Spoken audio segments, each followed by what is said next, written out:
প্রাণপ্রিয় চাঁপাইনবাবগঞ্জবাসী, ভালো আছেন তো আপনারা? এখন তো সবাই ভালো আছে, এখন কোনো মাহফিলে আর বাধা হয় না, বক্তাকে স্টেজ থেকে অপমান করে তাড়িয়ে দেওয়া হয় না। তাহলে এখন সবাই ভালো আছি না? আলহামদুলিল্লাহ, সুম্মা আলহামদুলিল্লাহ, সুম্মা আলহামদুলিল্লাহ।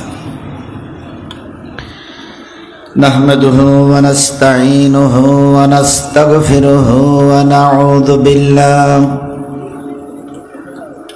নাউযু বিল্লাহি মিন শুরুরি আনফুসিনা ওয়া মিন সাইয়্যাতি আ'মালিনা। من يهده الله فلا مضل له ومن يضلله فلا هادي له ونشهد أن لا إله إلا الله وحده لا شريك له الذي أرسله بالحق بشيرا ونذيرا وداعيا إلى الله بإذنه وسراجا منيرا فقد قال الله تعالى في كلامه المجيد وفرقانه الحميد. أعوذ بالله من الشيطان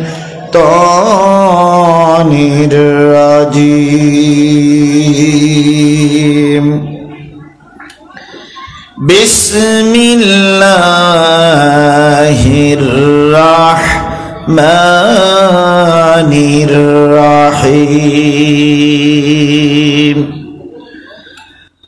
ألم تر إلى الذين تولوا قوما غضب الله عليهم ما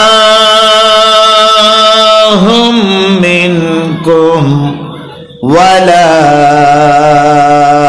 منهم ويحلفون على الكذب وهم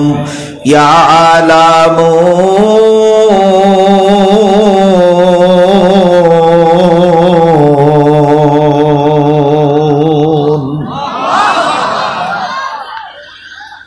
أعد الله لهم عذابا شديدا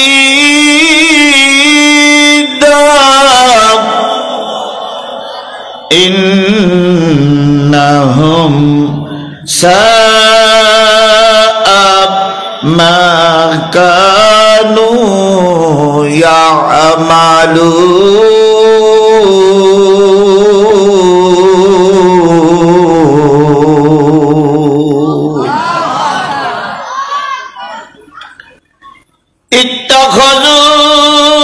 اتخذوا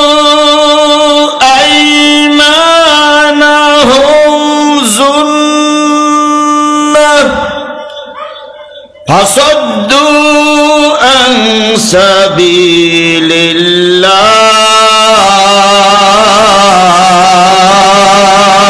الله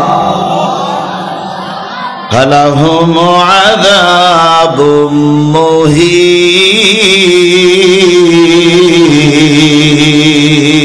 مهين. لن تغني عنهم أموالهم ولا أولادهم من الله شيئا أولئك أصحاب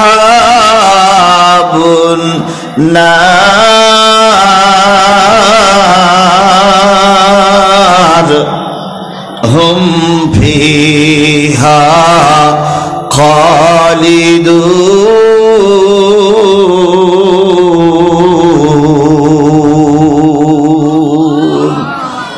সাদাকাল্লাহুল মাওলানাল আযীম।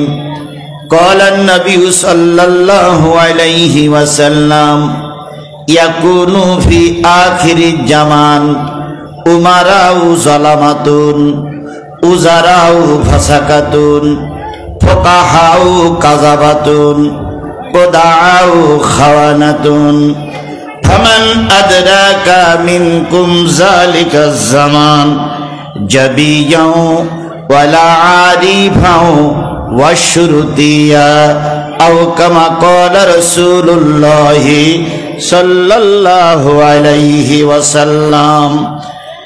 إن الله وملائكته يصلون على النبي يا أيها الذين آمنوا صلوا عليه وسلموا تسليما اللهم صل على محمد وعلى آل محمد كما صليت على إبراهيم وعلى آل إبراهيم إنك حميد مجيد اللهم بارك على محمد وعلى آل محمد كما باركت على إبراهيم وعلى آل إبراهيم إنك حميد مجيد।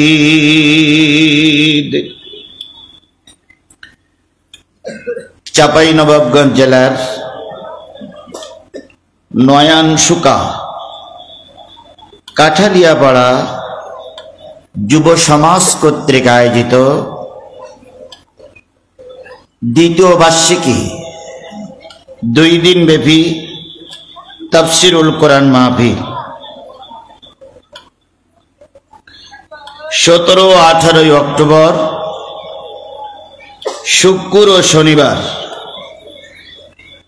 2 দিন ব্যাপী তাফসীরুল কোরআন মাহফিলের আজকের দ্বিতীয় দিন। আজকের এই দ্বিতীয় দিনের স্বনামধন্য সম্মানিত সভাপতি, কাল করে যিনি সভাপতি আজকেও তিনি সভাপতি নাকি, জনাব মাওলানা মোহাম্মদ শাহজাহান আলী, সুপারিনটেন্ডেন্ট টিকরামপুর দাখিল মাদ্রাসা। আজকের মাহফিলের সম্মানিত প্রধান অতিথি হিসেবে থাকার কথা ছিল বিশিষ্ট ইসলামী চিন্তাবিদ, বৃহত্তর ইসলামী আন্দোলনের অগ্রগামী নেতা, সাবেক শিবিরি নেতা, চাঁপাইনবাবগঞ্জের কৃতি সন্তান জননেতা জনাব মোহাম্মদ নুরুল ইসলাম বুলবুল, সদস্য কেন্দ্রীয় নির্বাহী পরিষদ ও আমির ঢাকা মহানগরী দক্ষিণ, বিশেষ অতিথি মোহাম্মদ তহরুল ইসলাম সোহেল, সাবেক কাউন্সিলর 10 নম্বর ওয়ার্ড চাঁপাইনবাবগঞ্জ পৌরসভা,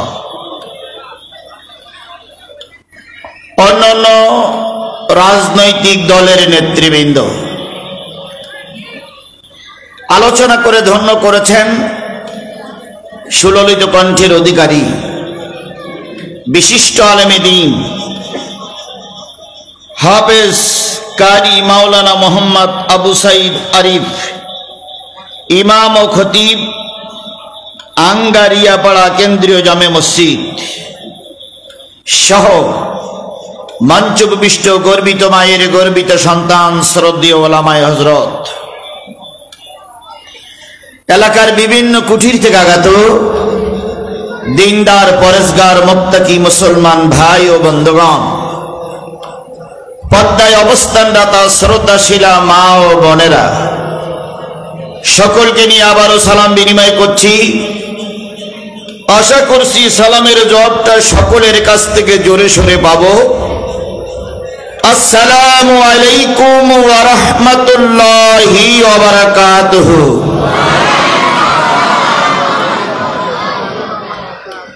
আল্লাহ পাকের দরবারে কোটি কোটি শুকরিয়া, যিনি দুনিয়ার সকল প্রকার কাজকে পিছনে ফেলে শুধুমাত্র কেবলমাত্র আল্লাহর সন্তুষ্টির জন্য তারই নাজিলকৃত কোরআন এবং রসুলের মুখ নিঃসৃত বাণী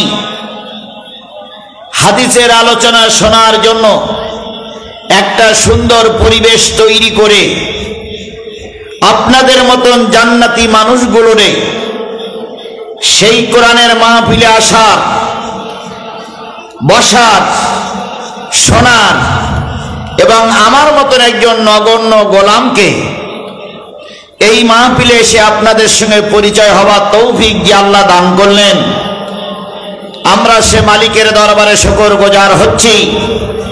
কারোর জবান বন্ধ থাকবে না, সকলে মিলে বলছি আলহামদুলিল্লাহ।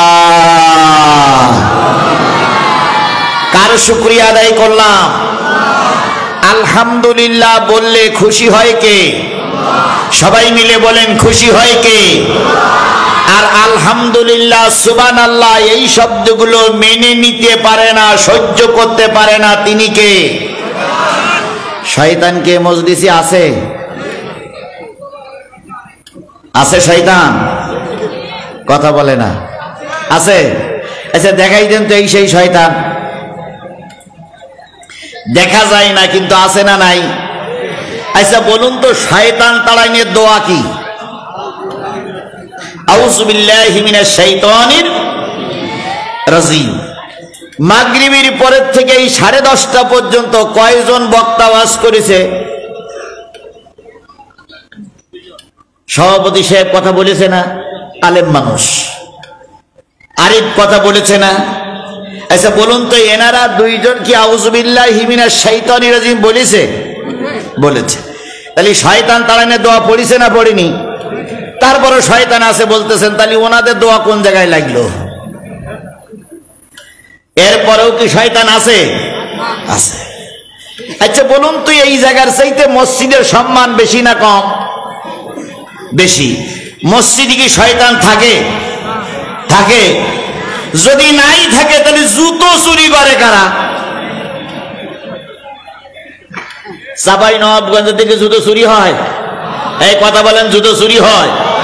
তাহলে শয়তান ওখানেও থাকে, এখানেও থাকতে পারে। এখন বুঝবেন কি করে শয়তান আছে? আলহামদুলিল্লাহ বলার সময় ডাইনে বামে সামনে তাকাবেন। যদি জবান না খোলে, যদি আলহামদুলিল্লাহ না বলে, পিছন দিক থেকে বগলে 2 কান হাত দেবেন, উঁচু করে ধরে বলবেন হুজুর মাল পাওয়া গেছে। বলতে পারবেন না? তাহলে এবার আকাশ বাতাস মুখরিত করে মহান মালিকের শুকরিয়া আদায় করছি আলহামদুলিল্লাহ।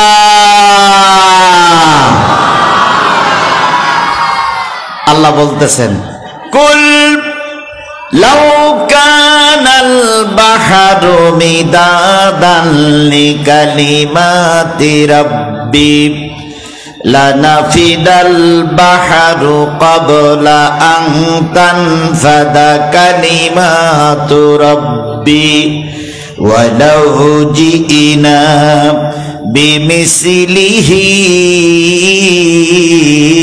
মাদাদা।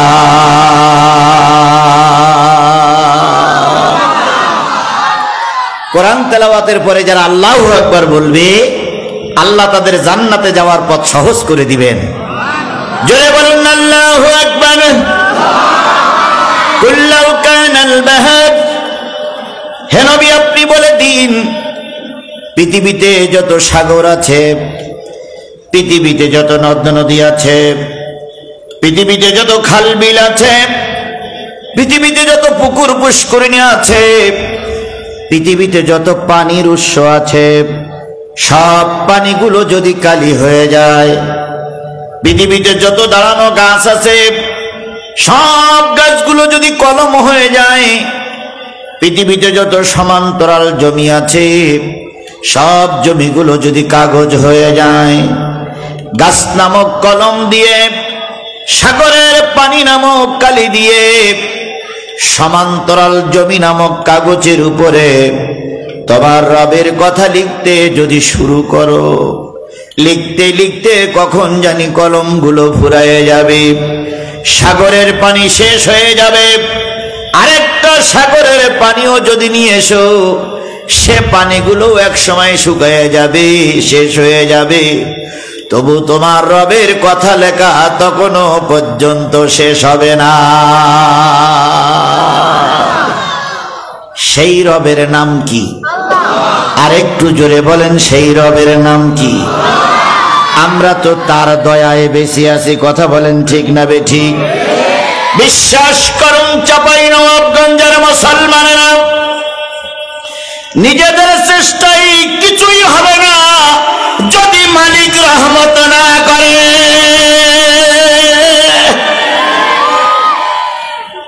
16 বছর স্বৈরাচার ছিল।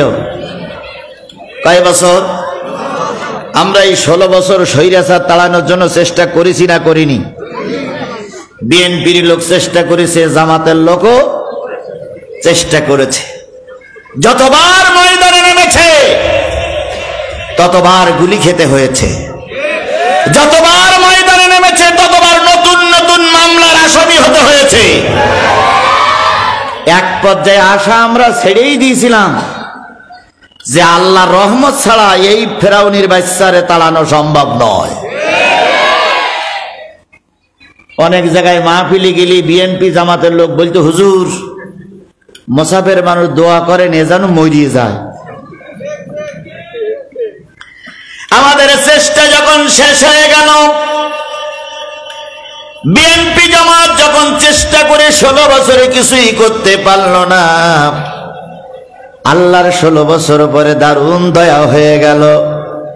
আল্লাহ পাঠাইলেন একদল আবাবিল পাখির নাই যুবকদেরকে রাস্তায়, কথা বলেন ঠিক না বেঠিক?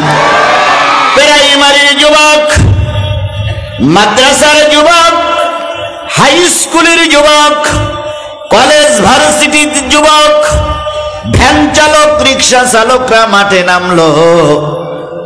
স্লোগান একটাই, কোনো সমঝোতা নাই, একটাই মাত্র দাবি, তোমাকে ক্ষমতার থেকে নামতে হবে। সরকার বাহাদুর গুলি চালালো, বহুত মানুষ হতাহত হলো। এক পর্যায়ে পুলিশদেরকে নিয়ে, র্যাব সেনাবাহিনীদেরকে নিয়ে ফেতনির বাচ্চা ফেতনি যখন পরামর্শ করতেছিলেন, পুলিশ ডিপার্টমেন্টের হেড বলল, ম্যাডাম লাইন ভালো না। ফেতনির বাচ্চা খেপে গিয়ে বলল, বন্দুকে গুলি নাই। কয় গুলি আছে, কয় মারো না কেন? পুলিশ র্যাবের হেড বলল, ম্যাডাম কয়টা মারবো? আগে দুটো একটা মারলেই ময়দান পরিষ্কার হয়ে যেত, আর এখন একটা মারলে 4টে দাঁড়ায়। 4টে মারলি 16টা দাঁড়ায়, 16টা মারলি 48টা দাঁড়ায়। কয়টারে গুলি করে মারবে? শেষ পর্যন্ত ময়দানের দিকে থাকতে না পেরে দুপুরের বিরিয়ানি ভাতও কপালে জুটিনি, টপলা টপলি বেঁধে নিয়ে মামুর বাড়ি চলে গেছে।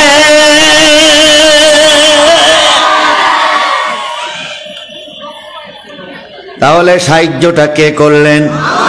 আর একটু জোরে বলেন, সাহায্য কে করলেন?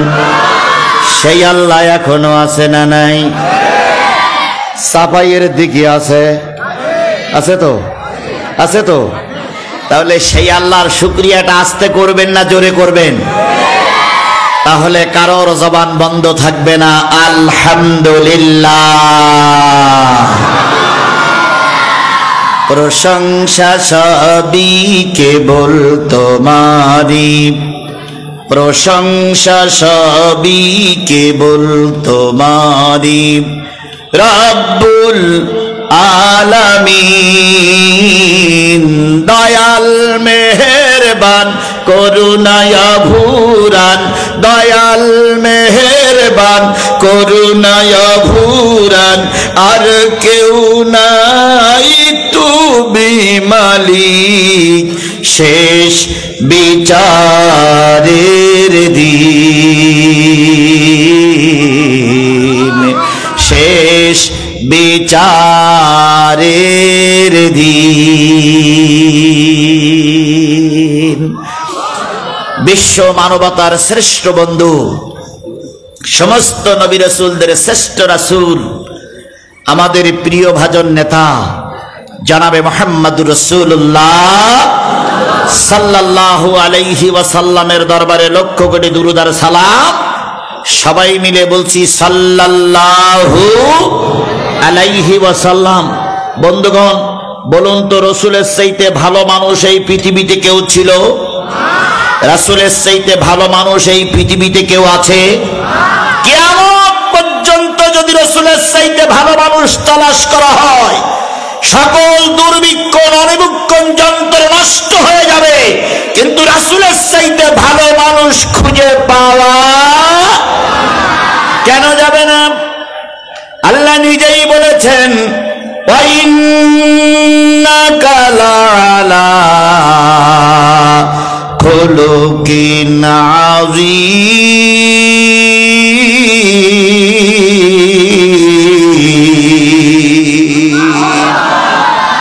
ওগো নবী, আমি আপনাকে উত্তম চরিত্রের অধিকারী বানাইছি।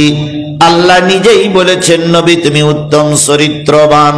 যে আল্লাহ নবীকে সার্টিফাই করলো, ওই নবীর চরিত্র কেউ কলঙ্কের দাগ দিতে পারে নাই।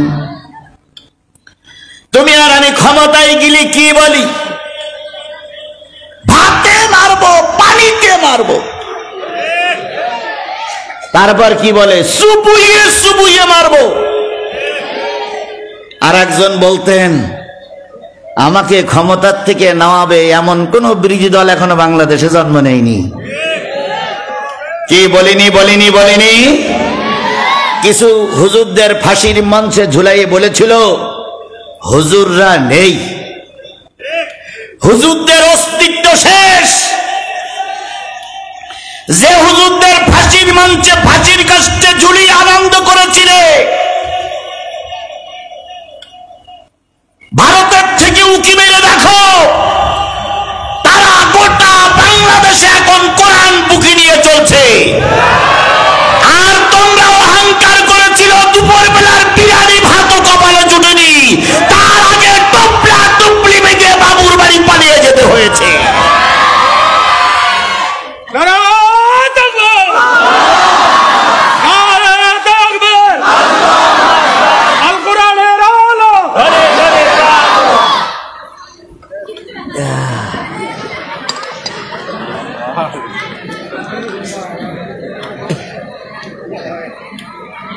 আল্লাহ দিনের খাতিরে কবুল করুক। বাজারে যারা আছেন, রাস্তায় যারা আছেন, বাড়িতে যারা আছেন, দোকানে যারা আছেন, আধা ঘন্টা সময় এসে বসুন। ভালো না লাগলে আপনিও চলে যাবেন, আমিও চলে যাব। তবে অবশ্যই কোরআন হাদিসের কথা ভালো লাগা স্বাভাবিক। কথা বলেন ঠিক না বেঠিক? আমার সম্মানিত সভাপতি যতক্ষই বলেছেন যে তাফসির মাহফিলে কোরআন থেকে তাফসির হোক, আমিও সেই ডিসিশন নিয়েই এসেছি। কেসা কাহিনী অন্য বক্তাদের কাছে শুনবেন, আমার কাছে না শোনাই ভালো। আমরা সহি কোরআন হাদিস থেকে আলোচনা শুনতে চাই। আপনারা কি রাজি আছেন তো? ইনশাল্লাহ, মাশাআল্লাহ। এখন আপনাদের বুকে সাহস আছে তো? ভয়ে পালাই যাবেন না তো? বুকে হাত দিয়ে দেখেন তো বেঁচে আছেন না মারা গেছেন?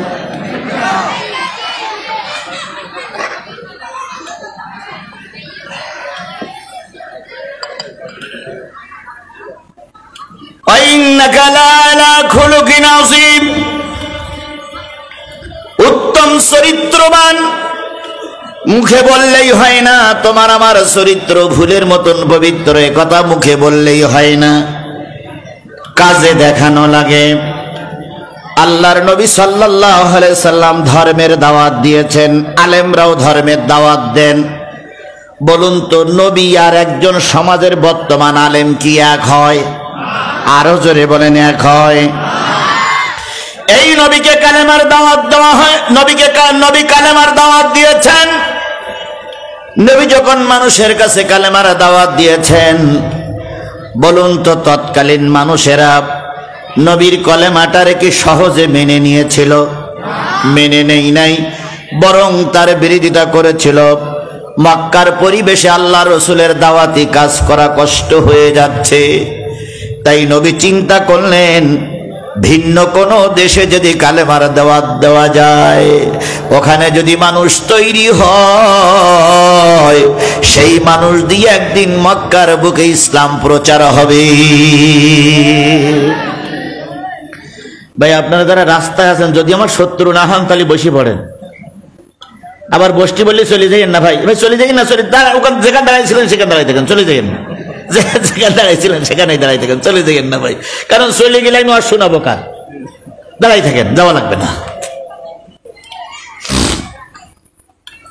নবীজি চিন্তা করলেন ভিন্ন কোন দেশে যদি একটু দাওয়াতে তাবলীগ নিয়ে যাওয়া হয়, আর তারা যদি ইসলাম গ্রহণ করে, হয়তো আমার ধর্মের কথা বলা সহজ হবে। তাই একদিন খাদিজার সঙ্গে পরামর্শ করলেন, খাদিজা, আমি একটু তায়েফে যেতে চাই। খাদিজা মুখের পরে মুখ রেখে দুই চোখের পানি ফেলে কান্দে বললেন, নবী গো, কাফেরেরা মারে, আমি আপনার পাশে থাকি। কাফেরেরা আঘাত করে, রক্ত ঝরে, আমি রক্ত মুছাইয়ে দেই। কিন্তু আপনি যদি তায়েফে যান, নিশ্চয়ই আপনি আমাকে সঙ্গে করে নিয়ে যাবেন না। তায়েফের মানুষ যদি মারে, আপনার রক্তটা কে মুছাইয়ে দেবে? নবীজি বললেন, খাদিজা, তোমার স্বামী আল্লাহর রসুলকে তুমি আল্লাহর হাতে ছেড়ে দাও। জেনে নিও, পৃথিবীতে যার কেউ নাই, তার শেষ ভরসা হলো আল্লাহ। যার কেউ থাকে না, তার কে থাকে? জোরে বলেন, যার কেউ নেই তার কে আছে? আল্লাহ নবী খাদিজার কাছ থেকে বিদায় নিলেন। আলা খুলুকিন আযীমের কথাটা বলার জন্য কথাটা আপনাদের সামনে নিয়ে আসতেছে। আমি মূল কথায় একটু পরেই ঢুকে পড়বে ইনশাল্লাহ, চিন্তার কোনো কারণ নেই, কোরআন থেকেই কথা হবে। আল্লাহ নবী বিদায় নিলেন খাদিজার কাছ থেকে। একটা দুইটা খেজুর দিতেও পারলেন না। নবীর মুখে একটা চুমা দিয়ে খাদিজা বলতেছে, আব্দুল্লাহর বেটা মোহাম্মদ, আমি এই রাতের অন্ধকারে তোমাকে আল্লাহর কাছে সুপর্দ করলাম। হযরত যায়েদকে নিয়ে নবী তায়েফের উদ্দেশ্যে রওনা হলেন। কিসের দাওয়াত দেওয়ার জন্য? আরো জোরে বলেন, কিসের দাওয়াত দেওয়ার জন্য? দাওয়াতি তাবলীগ করার জন্য আল্লাহ নবী তায়েফের উদ্দেশ্যে রওনা হলেন। হাদিস শরীফে পাওয়া যায়, আগে পিছে সেই দিন মিলে রসুলের 3 দিন পেটে কোনো দানা পিনা যায় নাই। ক্ষুধার্ত নবী আল্লাহর কোরআনের দাওয়াত নিয়ে তায়েফের সরকারের সামনে হাজির হলেন।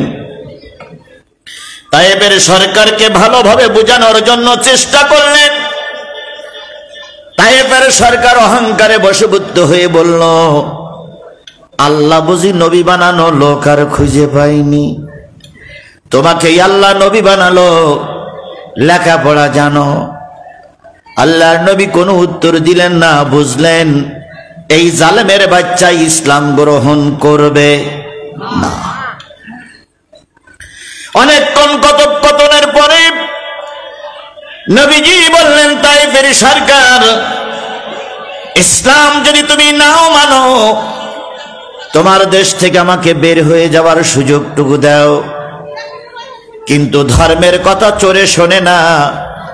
নবী যখন বেরিয়ে আসলেন, তায়েফের সরকার যুবকদের বলে দিল, এই মুহাম্মদকে যে পারবে তার প্রমোশন ততই বাড়বে। আমরাও দেখেছি বিগত 16 বছরে চোর ডাকাত খুনিরা রাস্তায় ঘুরে বেড়াতো, আর আলেমদেরকে হর হামেশা নির্যাতন চালানো হতো। কথা বলেন ঠিক না বেঠিক?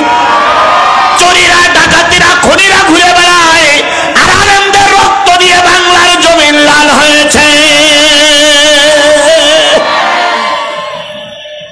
যে পুলিশ যত হুজুর মারতে পেরেছে তার প্রমোশন তত বেড়েছে।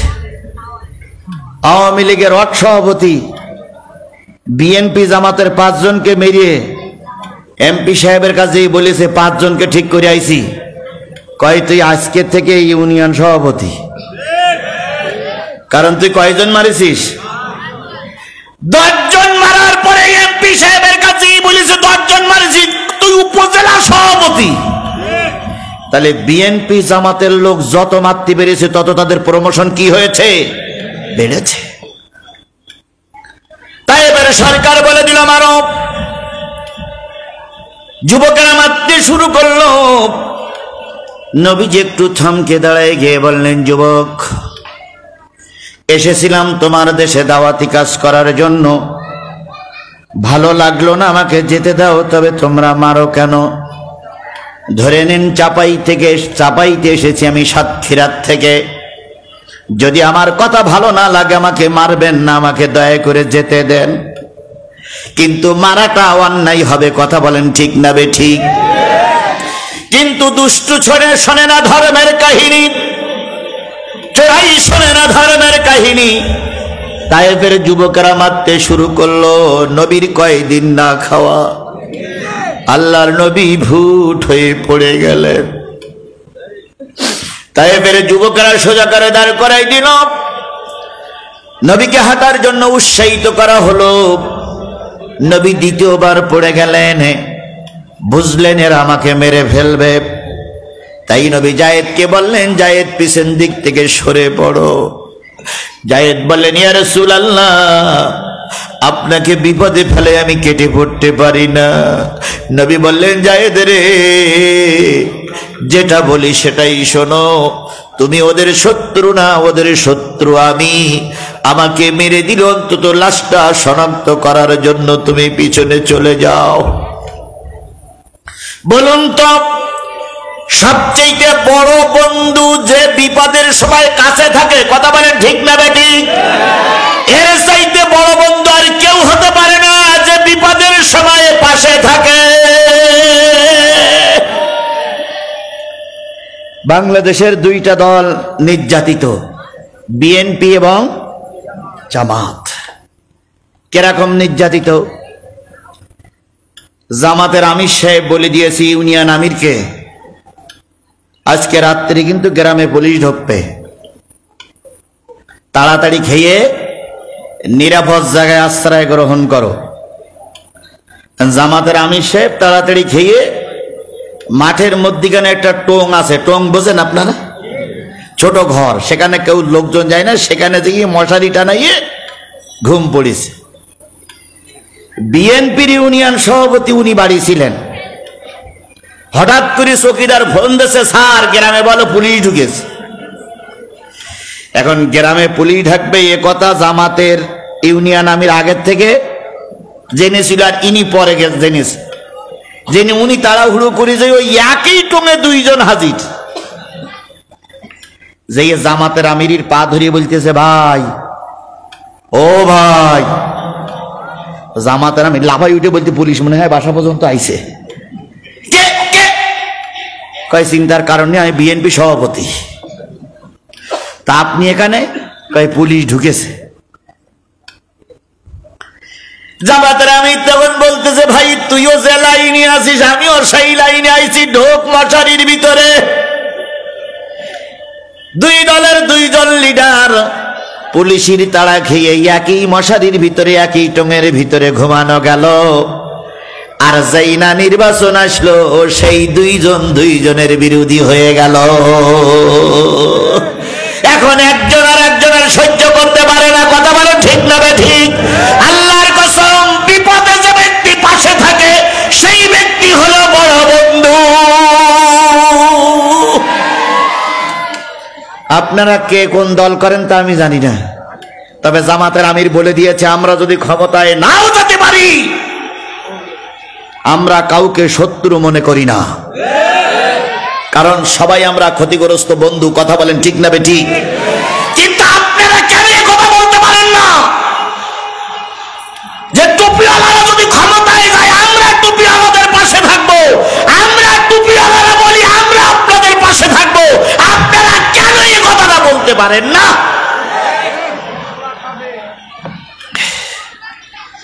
কথা আমাকেই বলতে দেন। সুতরাং বিপদে যে ব্যক্তি পাশে থাকে সেই ব্যক্তি বড় বন্ধু। এখন বলতেছে যদি জামাতে কেউ ভোট দেয়, আজকে এক আষ্টি ফেসবুকে এক নেতার বক্তব্য শুনলাম, সামনে নির্বাচনে যদি ধানের শীষে ভোট না দেখ অন্য কেউ ভোট দেয় সঙ্গে একখান করে লাঠি নিয়ে যাবি, যেটা অন্য দলে ভোট দেবে তার লাঠি দিয়ে পিটাই ঠ্যাং ভেঙে ফেলবি। এর নাম গণতন্ত্র? এর নাম কি তন্ত্র? গণতন্ত্র। তারপরে বলতেছে কেন্দ্রে এসে দাঁড়িপাল্লায় ভোট দিয়ে কেউ আস্ত শরীর নিয়ে বাড়ি যেতে পারবে না।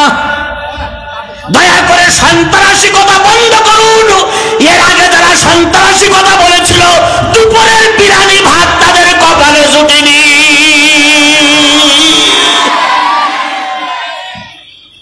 আর সেই সঙ্গে একদল হুজুররাও যোগ দিয়েছে। কি একদল হুজুররা যোগ দিয়েছে না ভাই? ওরা যা বলতে হুজুররা শিয়ালের মধ্যে হু হু।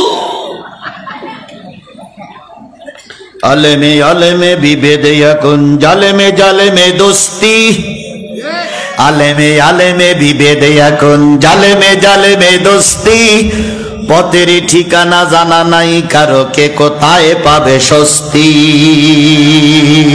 আলেমে আলেমে বিভেদে এখন জালেমে জালেমে দোস্তি, পথের ঠিকানা জানা নাই কারো কে কোথায় পাবে স্বস্তি। খারাপ লাগতেছে? চলবে চলবে। যেহেতু সভাপতি মঞ্চে বসে আছে, অতিথিরাও বসে আছে, যদি দেখেন লাইন খারাপ, কারণ সাতক্ষীরার ওয়াজ আর চাপাইর ওয়াজ তো এক হয় না, এই জন্য যদি মনে করেন লাইন খারাপ ছোট্ট একটা কাগজে লিখে দেবেন যে হুজুর লাইন খারাপ হয়ে যাচ্ছে, এমন জোরে দড়ি মারবো আপনারা আবার খুঁজে পাবেন না। কারণ দড়ি মারা অভ্যেস আমার আছে, 16 বছর শুধু দৌড়ির পরে ছিলাম ভাই, শুধুই দৌড়ির পরে ছিলাম। মঞ্চের থেকে অনেক সময় টুপি খুলিয়ে চলে যেতে হয়েছে, মঞ্চের থেকে অনেক সময় জামা খুলে অন্য চাদর দিয়ে মোড়াইয়ে চলে যেতে হয়েছে, অনেক সময় মঞ্চের লাইট নিভাই চলে যেতে হয়েছে। এই জন্য দৌড়ি অভ্যেস আছে ভাই। যদি মনে করেন লাইন খারাপ শুধু বলে দেবেন, একবার বলবেন দৌড় দেব, তা আপনারা খুঁজে পাবেন না। আল্লাহ আমাদের কোরআনের জন্য কবুল করুক। তবে আমি জানি রাজশাহী আর চাপাইয়ের মানুষ কোরআন প্রেমিক। আমি জানি রাজশাহীর যুবকেরা চাপাইয়ের যুবকেরা রাজপথে জীবন দিতে যাবে, কিন্তু বাতিলের কাছে মাথা নত করতে জানে না। এই শিক্ষা চাপাইয়ের যুবকদের আছে, আমি জেনে বুঝে এসেছি। সেই যুবকের ভিতরে সব প্রায় মুরব্বীর চাইতে যুবক বেশি। কথা বলেন ঠিক না বেঠিক? ও যুবক, তোমাদের জাগতে হবে, তোমাদের দ্বারা ছাড়া এদেশে ইসলাম প্রতিষ্ঠা হবে না। বুড়ো মানুষেরা শুধু বাগান নষ্ট করবে, কাজের কাজ কিছুই হবে না। তোমরাই পারবে অবস্থার পরিবর্তন করতে। এই জন্য তোমাদের দিকে আমরা তাকাইয়ে বসে আছি, তোমাদের দিকে জাতি তাকাইয়ে বসে আছে। কথা বলেন ঠিক না বেঠিক? আজকে ঢাকা বিশ্ববিদ্যালয়ের যুবকেরা জেগেছে, জাহাঙ্গীরনগর বিশ্ববিদ্যালয়ের যুবকেরা জেগেছে, চট্টগ্রাম বিশ্ববিদ্যালয়ের যুবকেরা জেগেছে, রাজশাহী বিশ্ববিদ্যালয়ের যুবকেরা জেগেছে, চাঁপাইনবাবগঞ্জের যুবকদেরকেও জাগতে হবে হবে হবে।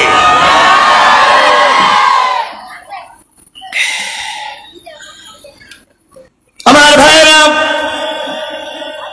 আল্লাহ নবী সাল্লাল্লাহু আলাইহি সাল্লাম দ্বিতীয়বার পড়ে গেলেন, মনে আছে তো? দ্বিতীয়বার পড়ে গেলেন। তৃতীয়বার পড়ার পরে নবী আর উঠতে পারেন নাই, পাথরের স্তূপ পড়ে গেল।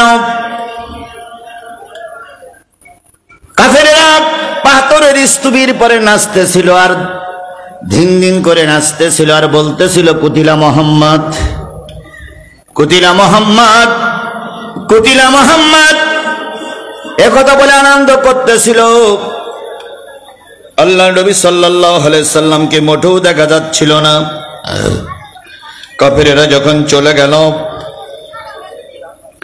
যুবকেরা যখন চলে গেল, যায়েদ ফিরে আসলেন, রাসূলকে আবিষ্কার করার জন্য চেষ্টা করলেন। রাসূল পাথরের নিচে পড়ে আছে। কিছুক্ষণ পরে আল্লাহর নবীকে তোলা হলো। নবীর হুঁশ নাই, নবীর নাক ফেটে গেছে, কান ফেটে গেছে, রক্ত ঝরতেছে। তায়েফবাসীরা পাগল বলিয়া, তায়েফবাসীরা পাগল বলিয়া পাথর মারিল তোমার দুষ্টু কাফিরা। তোমারি গৌরবে মুগ্ধ পরাণ। ইসলাম প্রচারিতে কাফেরের বাড়িতে পবিত্র এই ইসলাম খানি তোমার রক্তের দান।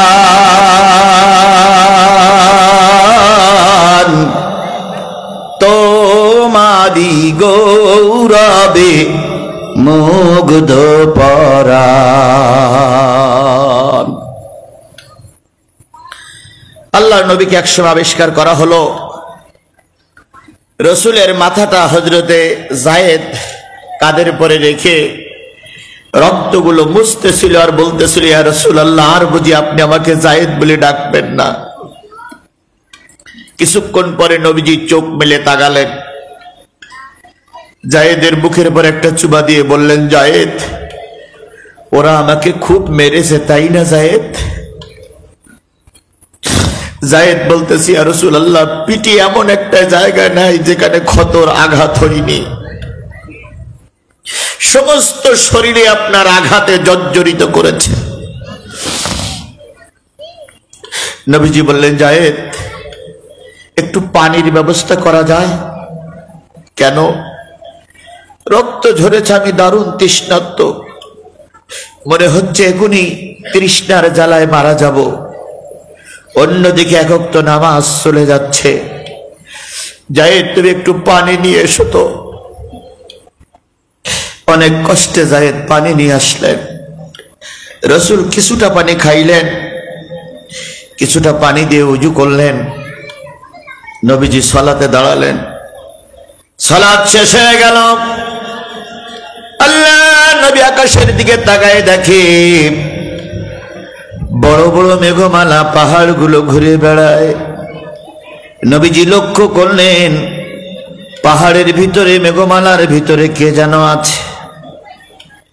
ওখান থেকে বলতেছে, হাবিব, ও নবী, একবার আদেশ করেন, তায়েফের কাফেরদেরকে মাটির সঙ্গে মিশিয়ে দেব।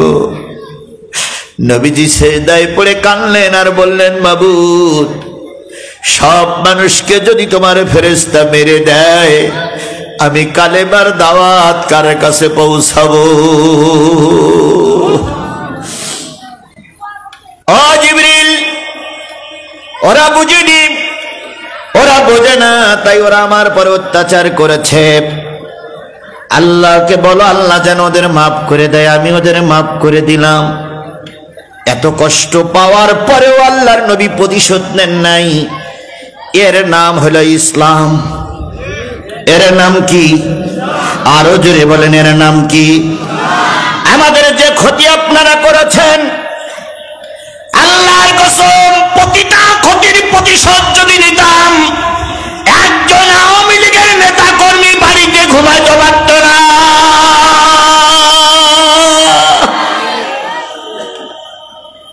কিন্তু সেই প্রতিশোধ কি টুপিওয়ালারা নেছে? এই কথা বলেন, সেই প্রতিশোধ কি টুপিওয়ালারা নেছে? কারণ ওপরের থেকে নির্দেশ এসেছে ক্ষমা করে দেওয়া হোক।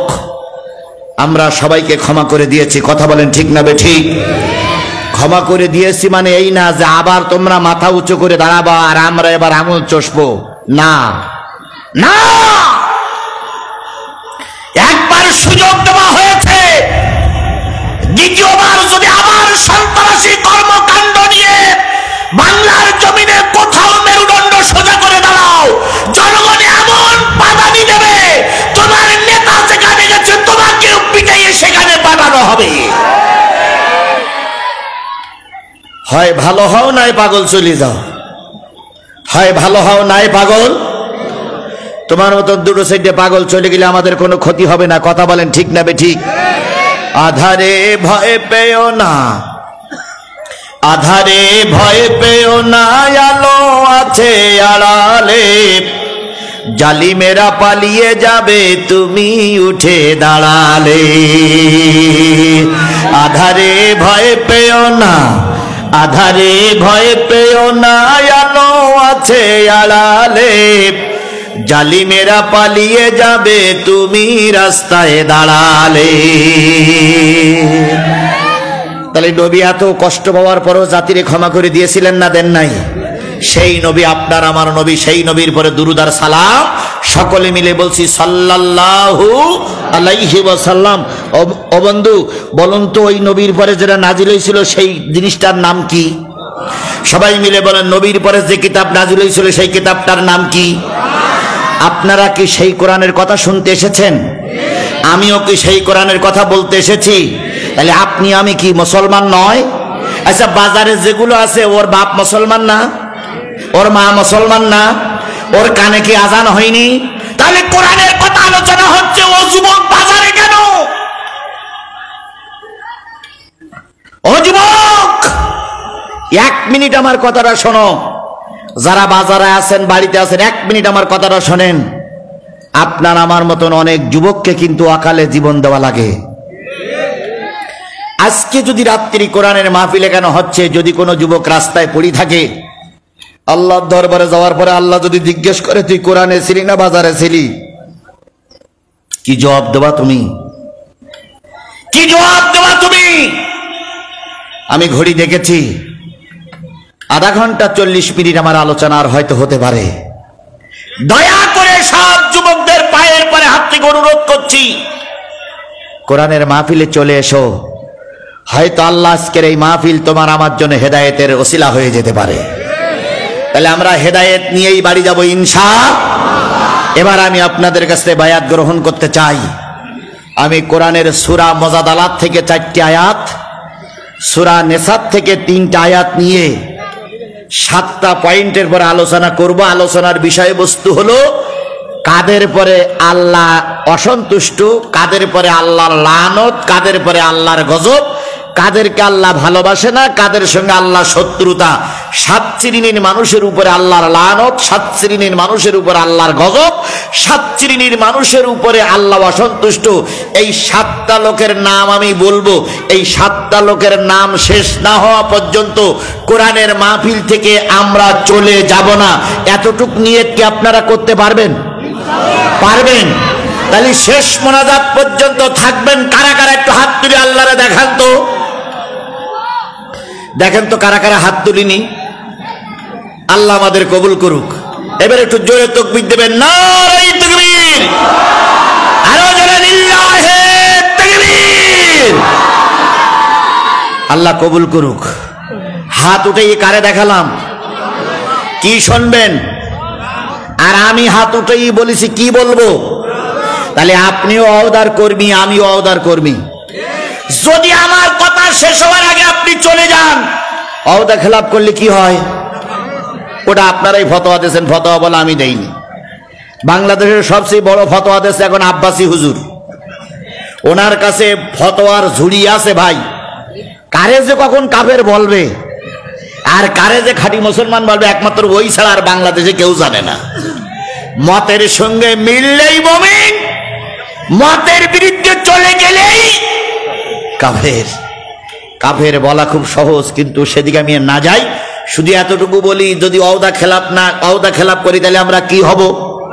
তাহলে আমরা কেউ মুনাফিক হব না ইনশাআল্লাহ।